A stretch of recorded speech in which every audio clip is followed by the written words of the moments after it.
Hi everyone, welcome back to my channel, gdaynamaste. Today's video is going to be a very quick anonymous question and answer, questions that people ask me through the NGL app. So this is the second time I'm doing a video like this. The first one I'll link up top if you wanted to watch it. So this app is where people can send me anonymous messages. I don't know who they are asking it. Let's get started.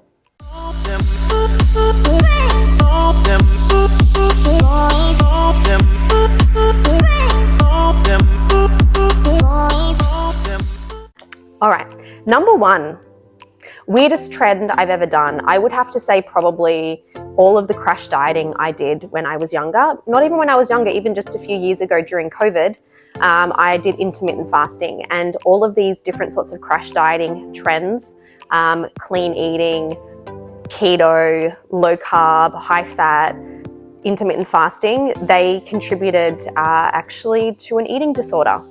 So I would say that's probably the weirdest trend I've ever done, because all of those actually really impacted my health really, really badly.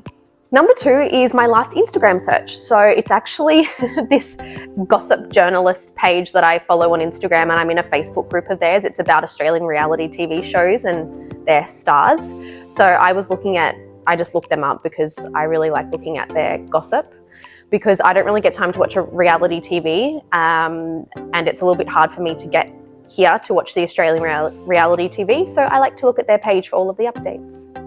Number three, one thing I can't survive without, so it's probably going to be the ocean or coffee.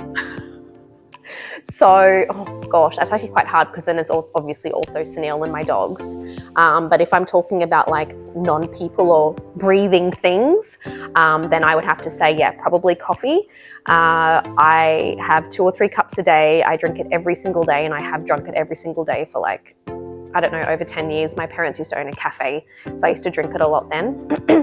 As for the ocean, well, I am surviving without it because I live like in the middle of the plains of India. I do survive without it, but it's really hard for me because the ocean brings me a lot of peace and comfort.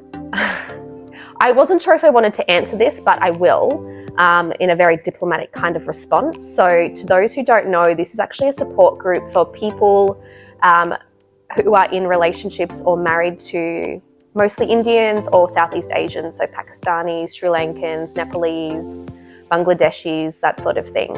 But most of the girls in there are, and it's female only, foreigners married to Indians or with Indians.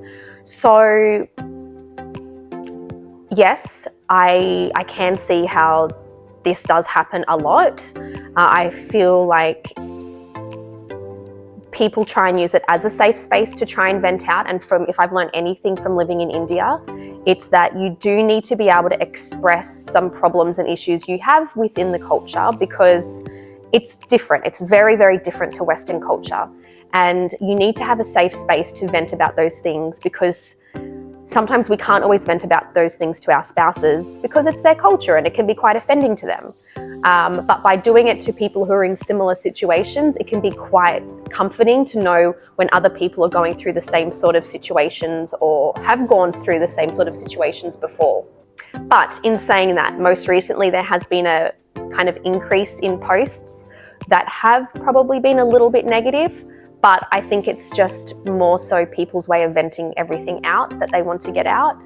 And yeah, I mean, it's meant to be a support group, but sometimes, yeah, it can be a little bit negative. But when you have a group of like nearly 1,000 women, any Facebook group can be a bit negative. So yeah, I mean, I have found it really useful, especially in my early days of moving to India, because yeah, it was a huge adjustment period, and you need to have other foreign friends that have gone through similar situations to be able to talk to and just get other people's experiences about it. Number 5, have I ever watched Harry Potter? Well, to those who don't know me, I used to be a huge Harry Potter fan when I was younger. I even made myself a Harry Potter themed birthday cake when I was 19. If I can find a photo, I'll put it up here, or here, whichever side it's on. I used to have a huge life-size cardboard cutout of Harry Potter. It was a movie, it was from the video shop. If those of you who remember renting videos, it was from the video shop, and it was like a promotional cutout of Harry Potter and the Prisoner of Azkaban, and I had Harry Potter things everywhere. I used to pre-order Harry Potter and read the books in a day. So I was a huge fan when the movies came out, and I'm also very excited about the TV show that has been announced despite the controversy around J.K. Rowling. I'm very excited for the TV series. Number 6, my dream house. Any kind of house by the beach, actually. I don't really have like a dream house as such. I would love a house that is overlooking the beach, so within walking distance, that has a really, really beautiful and large backyard with a garden. I don't even have a preference of what country this house is in, as long as it's by the ocean. All right, number 7, joint family. Do we live in a joint family? No, we don't. My in-laws live in their village, which is about, it used to be 30 minutes, but they've upgraded the road. It's only about 20 minutes away. So we see them quite often. They come and stay with us, so we see them like once or twice a week. But no, we do not live in a joint family. Next question, question number 8, where did we live after marriage? So when I first moved to India, we were living in a flat that Sneel was already living in. So I moved into that flat, and we were in that flat for like 2 years. So I moved here before marriage. We got married after like me being here a few months. So we stayed in that flat. We moved into a different flat. So our first flat together was in March 2021. We recently just moved last month into a different flat in the same society. So yeah, everything's kind of the same, but yeah, it's also our own flat. We just kind of traded in the old one and got this one. So yeah, after marriage, we were living in the flat that I moved into, and it's all in the same kind of area too. So I've been living in this same area for almost 4 years, been going to the same gym, going to the same supermarket, that sort of thing. Super comfortable in this area.